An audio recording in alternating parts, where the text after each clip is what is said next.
안녕하십니까, 이태현입니다. 마오타이주 한 병 가격이 3,000위안에서 1,800위안으로 떨어졌지만 이제는 그마저도 사려는 사람이 없습니다. 이는 단순한 가격 붕괴가 아니라 신뢰의 붕괴라고 볼 수 있습니다.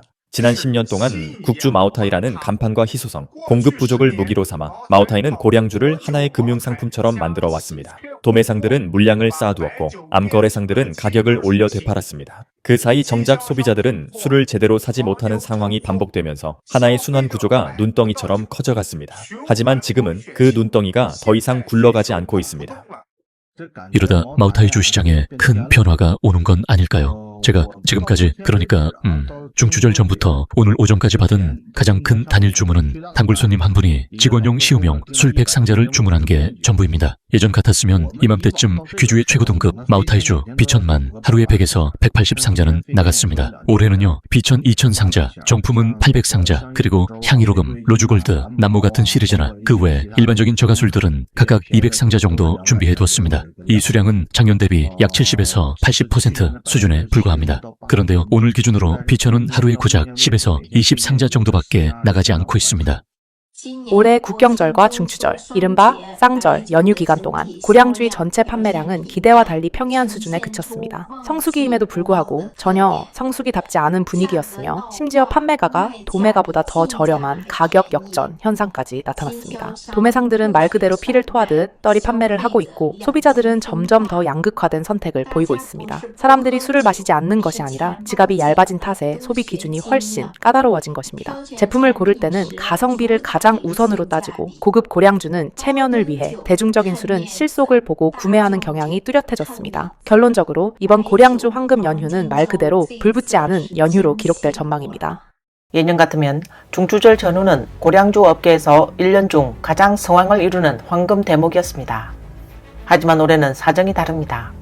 마오타이 유통체계 안에서 수년간 몸담아 온 한 대리상은 이렇게 탄식하며 말했습니다.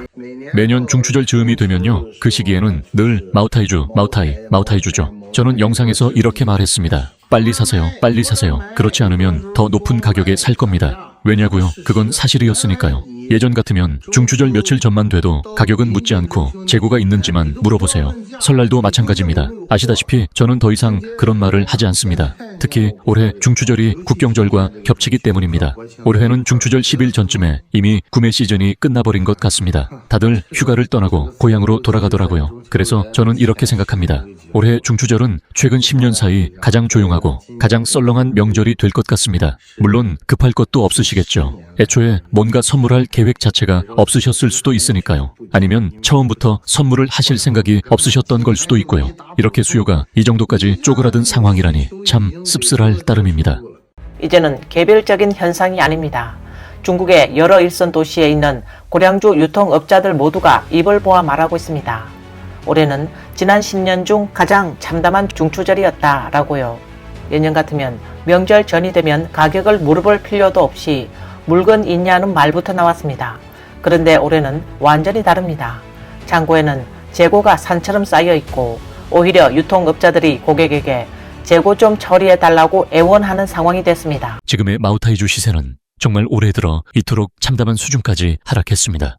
그런데 아직도 마오타이주가 2020년, 2021년에 그 미친 듯한 시장 분위기로 다시 돌아갈 것이라 믿는 분들 계시지 않나요? 물론 절대 불가능하다고 단정할 수는 없겠지만 현재 중국의 경제 규모를 고려하면 마오타이주가 그 당시의 절정 상태로 회복되는 건 매우 어렵습니다. 그때처럼 폭등하는 시세는 이제 다시 오기 힘들 겁니다. 지금은 비천 마오타이조차 1800위안 이하로 떨어졌는데도 과거에 철뚜껑, 특별판 같은 희소성 있는 제품을 사서 보관 중인 고객들이 여전히 많습니다. 이분들은 아직도 오늘 8000위안, 내일은 16000위안까지 오르던 그 시절로 돌아갈 거라는 환상을 품고 있습니다. 그 시절처럼 마오타이주가 다시 정점에 오를 거라는 헛된 기대를 아직도 버리지 못하고 있는 겁니다. 이 마오타이 판매자는 말했습니다.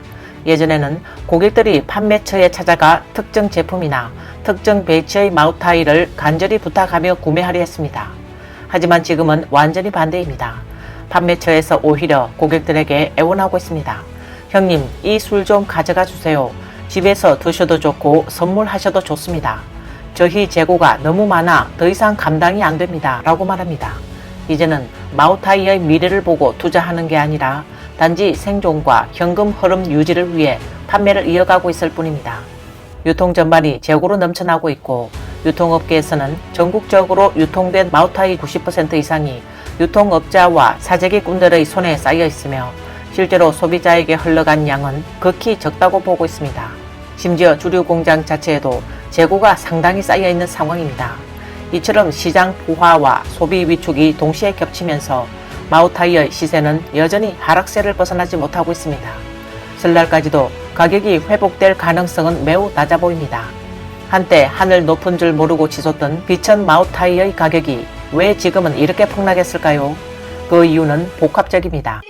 첫 번째 이유는 마오타이의 사회적 소비 성격이 약화되었기 때문입니다. 비천 마오타이주가 가장 많이 사용되던 곳은 어디였을까요? 바로 고급 비즈니스 술자리였습니다. 하지만 지금은 경제 불확실성으로 인해 예전에는 비천이 올라오던 자리에 이제는 칭화랑 정도로 만족하는 경우가 많아졌습니다. 여기에 공공기관의 금주령 등의 정책까지 더해지면서 수요는 급감했고 가격 하락은 불가피한 상황이 되었습니다. 두 번째 이유는 금융투자 수단으로서의 성격이 약해졌기 때문입니다. 사람들이 비천의 가격이 높다고 여겼던 이유 중 하나는 사두면 오른다는 기대감으로 사재기를 했기 때문입니다. 하지만 요즘 같은 시기에는 비천을 하루라도 들고 있기 두려울 정도로 시장 분위기가 냉각되었습니다. 이제는 아무도 장기 보유를 하려 하지 않습니다. 세 번째 이유는 시장의 재고가 지나치게 많아졌기 때문입니다. 과거에는 마오타이주를 사두고 병을 절대 따지 않은 채 오랫동안 보관하는 경우가 많았지만 요즘은 가격이 계속 떨어지자 많은 이들이 서둘러 팔려고 하고 있습니다. 이로 인해 가격 경쟁이 치열해졌고 시세는 계속 하락하고 있는 실정입니다. 즉 마오타이의 투자 속성이 약해지고 있으며 가격이 지속적으로 하락하고 있습니다. 많은 보유자들이 현재 관망세를 유지하고 있는데 만약 가격이 1499위안의 심리적 저지선을 무너뜨릴 경우 연쇄적인 매도가 발생하고 재고가 넘쳐나 시장이 붕괴될 위험도 있습니다.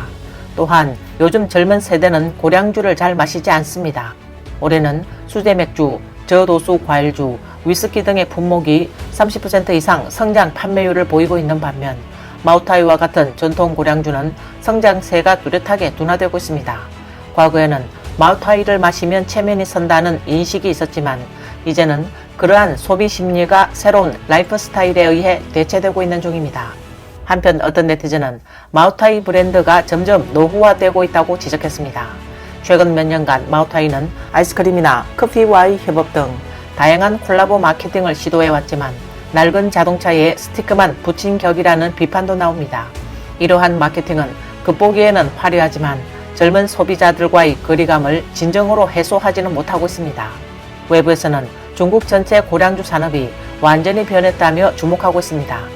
소비 부진과 가격 붕괴가 이제는 업계의 주된 흐름이 됐습니다. 2025년 2분기가 막 끝난 가운데 한 업계 통계 자료가 충격을 안겨주었습니다.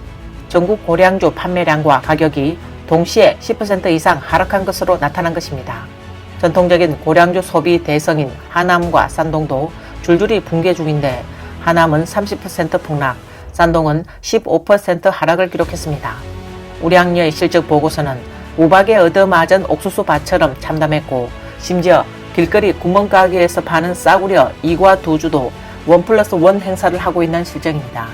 중국 주류협회에 따르면 현재 고량주 재고 전일 회수는 무려 900일로 작년에 비해 3개월이 더 늘어난 상황입니다. 게다가 60% 이상의 유통업자들이 800에서 1,500위안 사이 가격대의 고량주를 창고에 쌓아두고 있는 상황이며 입고가는 1,500위안이지만 출고가는 고작 1,200위안에 불과해 적자를 면치 못하고 있습니다. 고량주의 전체 생산 능력은 약 3분의 1 수준으로 감소했습니다. 전체 경제 규모 역시 절반 가까이 줄어든 상황입니다. 그렇다고 중국 사람들이 고량주를 마시지 않게 된 걸까요? 사실 맥주를 마시는 사람도 줄었습니다. 맥주 판매량 역시 감소했으며 와인은 말할 것도 없습니다. 수입 와인 업체들 중 절반 가까이가 이미 폐업한 상태고 국산 와인의 경우 지난해 전체 산업이익이 고작 2억 위안에 불과했습니다. 사실상 수익을 내지 못하고 있으며 대부분의 업체가 적자에 허덕이고 있는 상황입니다. 추석은 이미 지나갔습니다. 그렇다면 이번 추석 기간 동안 고량주의 판매 실적은 어땠을까요? 관련 전문 통계에 따르면 올해 추석 고량주 판매량은 전년 동기 대비 약 20% 감소한 것으로 나타났습니다. 업계 전망에 따르면 이는 오히려 예상보다 나은 성과라고 말합니다. 평소 고량주 판매 하락세를 이야기할 때 대체로 30%에서 50%, 심하면 그 이상까지도 하락할 수 있다고 예측되기 때문입니다. 그래서 이번 20% 하락은 상대적으로 그나마 나은 편이라는 해석도 있습니다. 하지만 일각에서는 이 수치가 지나치게 낙관적이라고 보고 실제 하락폭은 40%에 근접했을 것이라고 분석했습니다. 어찌됐든 추석은 이미 지나갔고 앞으로의 시장 흐름은 여전히 우려스러운 상황입니다. 추석은 전통적으로 고량주 판매의 핵심 시기로 간주되며 이 시점에서조차 판매량이 하락했다면 연말까지의 전체 시장 상황도 그리 낙관적이지 않을 가능성이 높습니다. 특히 10월에 접어들면서 업계는 올해 마지막 분기에 돌입하게 됩니다. 이 시기에는 제조사들의 회수 압력과 대규모 현금 유동성 확보가 겹치면서 시장 운영 여력 또한 매우 제한적일 것으로 보입니다. 업계 관계자의 분석에 따르면 마오타이주를 비롯한 고급 고량주의 가격은 앞으로도 계속 하락할 가능성이 있습니다. 추석 이후 고량주 가격은 전반적으로 하락세를 보이고 있습니다. 애초에 판매량이 많지 않고 수익성도 제한적인 상황에서 앞으로의 판매와 수익성 모두 큰 압박을 받을 것으로 예상됩니다. 즉, 단기간 내 업계 전체가 상당한 도전에 직면해 있다는 뜻입니다. 그래서 한 사람의 고량주 전문 종사자로서 저는 여전히 이렇게 말씀드리고 싶습니다. 어려움 속에서도 기회를 찾아야 합니다. 다른 분야나 시장도 한 번쯤은 살펴보는 것이 좋을 것입니다. 업계 관계자들은 또한 다음과 같이 지적했습니다. 지금은 주류 사업이 더 이상 좋은 장사가 아니다. 데이터에 따르면 지난 7년간 중국 고량주의 생산량과 판매량은 계속해서 감소세를 보였으며 단 한 해도 플러스 성장을 기록한 적이 없다. 겉으로 보기엔 여전히 활기차 보이지만 실제로는 고점에서 추락 중인 사업이라는 것이다. 그래서 그는 매우 분명하게 가능하면 이 판에 뛰어들지 말라라고 조언합니다. 지금 우리나라의 크고 작은 양조장들은 정말 어려운 상황에 놓여 있습니다. 왜 힘든지 궁금하시다고요? 이유는 간단합니다. 이들은 중장비 자산 기반의 기업이기 때문입니다. 그들은 아침에 눈을 뜨는 순간부터 하루 수십만, 많게는 수백만 위안에 이르는 고정비가 발생합니다. 따라서 주문이 반드시 있어야만 합니다. 주문이 없고 생산이 멈추면 회사 문을 열기만 해도 하루 종일 적자가 나는 구조인 셈이죠. 특히 일부 소규모 양조장들은 살아남기 위해 출고가가 원가보다 낮아지는 가격 역전 현상까지 벌어지고 있는 실정입니다. 주류 유통업체들의 사정도 크게 다르지 않습니다. 지난 몇 년간 주류 사업으로 어느 정도 수익을 올렸다고 해도 그동안 벌어들인 자금은 대부분 다시 술재고로 묶여버렸습니다. 이제는 재고가 산처럼 쌓이고 고객은 점점 줄어들며 운영 비용은 치솟고 수익은 계속 줄어들고 있습니다. 이렇다 보니 요즘 유통업자들 역시 심각한 어려움을 겪고 있습니다. 왜냐하면 양조장들이 물량을 유통업체에 강제로 떠넘기고 있기 때문입니다. 입고하라, 할당량을 채워라는 식으로 말이죠. 그렇다면 왜 지금 고량주의 생산량과 판매량이 모두 큰 폭으로 감소하고 있을까요? 사실 그 이유는 매우 현실적이고 또 마음 아픈 이야기입니다. 첫 번째 이유는 중국의 경제 및 사회 발전 모델이 변화했기 때문입니다. 예전에는 관계 중심의 거래가 핵심이었습니다. 술 한잔하며 비즈니스를 성사시키고 인간관계를 좁히는데 술이 중요한 역할을 하곤 했죠. 하지만 지금은 상황이 다릅니다. 이제 사람들은 이렇게 묻습니다. 당신이 내게 실질적으로 어떤 도움을 줄 수 있나요? 당신 제품의 가격은 얼마인가요? 조금 더 저렴하게 해줄 수 있나요? 즉, 술로 문제를 해결하는 시대는 지났고 사회와 경제 전반적인 발전 구조 자체가 달라졌다는 의미입니다. 앞의 첫 번째 이유에 이어 두 번째 이유는 예전 중국에서 술을 마신다는 건 사실상 포금이자 복종 테스트였습니다. 예를 들어 잔을 비워 이 술잔을 다 마셔 라는 말은 같은 술자리에 있는 사람들 중 지도자급은 그렇게 말하지 않습니다. 그런 말은 아랫사람들끼리 특히 직속 부하에게만 말하곤 했습니다. 그런데 지금은요, 상사 형님이 마시라고 한다고 내가 왜 마셔야 하나요? 그걸 마신다고 해서 나한테 무슨 이득이 있죠? 라고 따지는 분위기입니다. 즉, 00년대생들을 포함한 젊은 세대는 이런 술자리에서의 복종 테스트 자체를 거부하고 있다는 것입니다. 형님이 마시라면 마신다. 형님이 병째 마시라면 병째 마신다. 이런 식의 문화 이제는 아무도 받아들이지 않습니다. 게다가 중국 공직사회에서도 상황이 완전히 달라졌습니다. 과거에는 술잔만 들면 정책도 느슨해졌다는 말이 있었지만 지금은 술잔을 부딪히면 벼슬이 날아간다는 말이 더 정확합니다. 어느 현의 발전개혁위원회 주임은 술자리에서 한마디 약속을 했다가 녹음이 돼버려 바로 직위를 박탈당했습니다. 요즘 간부들은 생존이 우선입니다. 누가 감히 한 잔 술에 자신의 미래를 걸겠습니까? 그리고 2025년 이후 중국 전역에서 계속 공무상 금주령이 강화되고 있습니다. 어느 성에서는 명확히 이렇게 규정했죠. 공무 활동 중에는 무조건 금주, 심지어 내부 접대 자리에서도 편법 음주조차 절대 허용하지 않는다고 말합니다. 과거에는 술자리가 사회를 움직이는 윤활유 역할을 했습니다.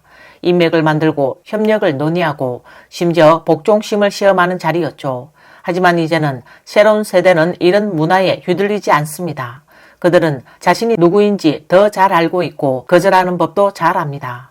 잔을 비워라, 눈치가 있어야지, 사회생활 좀 해라 같은 말들은 젊은 세대에게는 그저 수동적인 아부와 강요로 보일 뿐입니다. 이제는 점점 더 많은 사람들이 규칙에 묶인 장기판의 말이 아니라 독립된 개인으로 살아가길 원합니다. 또 다른 이유는 고량주를 마시던 주 소비층인 30에서 50대 중년 남성들의 노화입니다. 과거엔 이들이 술자리 문화의 핵심이었습니다. 많이 마시고 많이 사고 술 접대도 많이 했죠. 하지만 이제 이들도 나이가 들며 몸이 예전 같지 않아 술도 줄이게 됩니다. 그런데 문제는 이 뒤를 이어줄 젊은 세대가 전혀 나타나지 않는다는 것입니다. 게다가 결혼식 시장의 위축도 영향을 주고 있습니다. 예전엔 결혼이 인생의 중대사였고 수십 상을 차리는 게 당연했으며 마우타이나 우량예 같은 고급 술을 상 위에 올려놓는 게 체면이자 성이었습니다. 하지만 지금은 어떤가요? 젊은 세대는 연애도 결혼도 출산도 집 장만도 하지 않습니다. 나 하나 배부르면 온 가족이 배고프지 않다는 사고방식이 퍼지고 있습니다. 친구도 적고 모임도 줄고 술을 마실 자리조차 없습니다. 술자리는 사회적 관계의 연장선이었는데 결국 사람 사이의 교류가 줄어들면서 자연히 술자리도 줄어든 이것이 두 번째 이유인 것입니다. 이러한 여러 이유로 인해 고량주 기업들의 단체 구매 채널 매출이 급감했습니다. 기존에는 전체 매출의 40%를 차지했지만 이제는 25% 수준으로 떨어졌습니다. 그런데도 일부 업체들은 소비 구조가 최적화되고 있다며 일종의 정신승리식 태도를 보이고 있습니다. 그러나 실제로는 대형 고객층이 더 이상 구매하지 않기 때문이라는 분석입니다. 여기에 더해 고량주 위조 문제가 심각해지면서 시장에 대한 신뢰가 크게 흔들리고 소비자들은 점점 더 경계심을 가지게 됐습니다. 이로 인해 업계 전체가 구조적인 하강 국면에 접어든 것입니다. 한 네티즌은 영상에서 위조된 홍스봉 고량주 2병을 폭로했습니다. 해당 영상에는 포장이 뜯긴 흔적과 함께 병 속 술이 교체되었거나 섞인 정황이 담겨 있었고 이로 인해 소비자들은 시장에 대한 신뢰에 더욱 큰 우려를 표하고 있습니다. 나를 바보로 아는 건가요? 겉보기에는 멀쩡해 보였는데 자세히 보니까 상자 입구에 열었던 자국이 있더라고요. 게다가 502 본드로 붙여놓은 흔적도 있었습니다. 그래서 힘줘서 한번 당겨봤더니 바로 열리더군요. 여기 보세요. 병 입구가 부러진 것도 아닙니다. 이 병도 똑같습니다. 결국 두 병 모두 안에 있던 술은 이미 마셔버린 상태였고 병마개의 돌기도 전부 부러져 있었습니다. 네, 결론적으로는 고양이 오줌을 넣어놓고 다시 판매한 겁니다. 제가 가장 두려워하던 일이 결국 벌어졌습니다. 지금 인터넷에는 마오타이진 지역의 가짜 술 사기 사건이 온라인에서 폭로되었습니다. 첫 번째, 일부 상인들은 이윤을 위해 공업용 에탄올에 향료와 색소를 섞어 술을 만든 뒤 이를 순곡주라고 속여 판매하고 있습니다. 게다가 프리미엄 가격을 붙이기 위해 이 술들에다 수십 년 숙성된 고연산 진귀한 원액, 킬러급 노주, 기념주, 고급 귀빈, 접대용 술 같은 그럴듯한 이름을 붙이고 있습니다.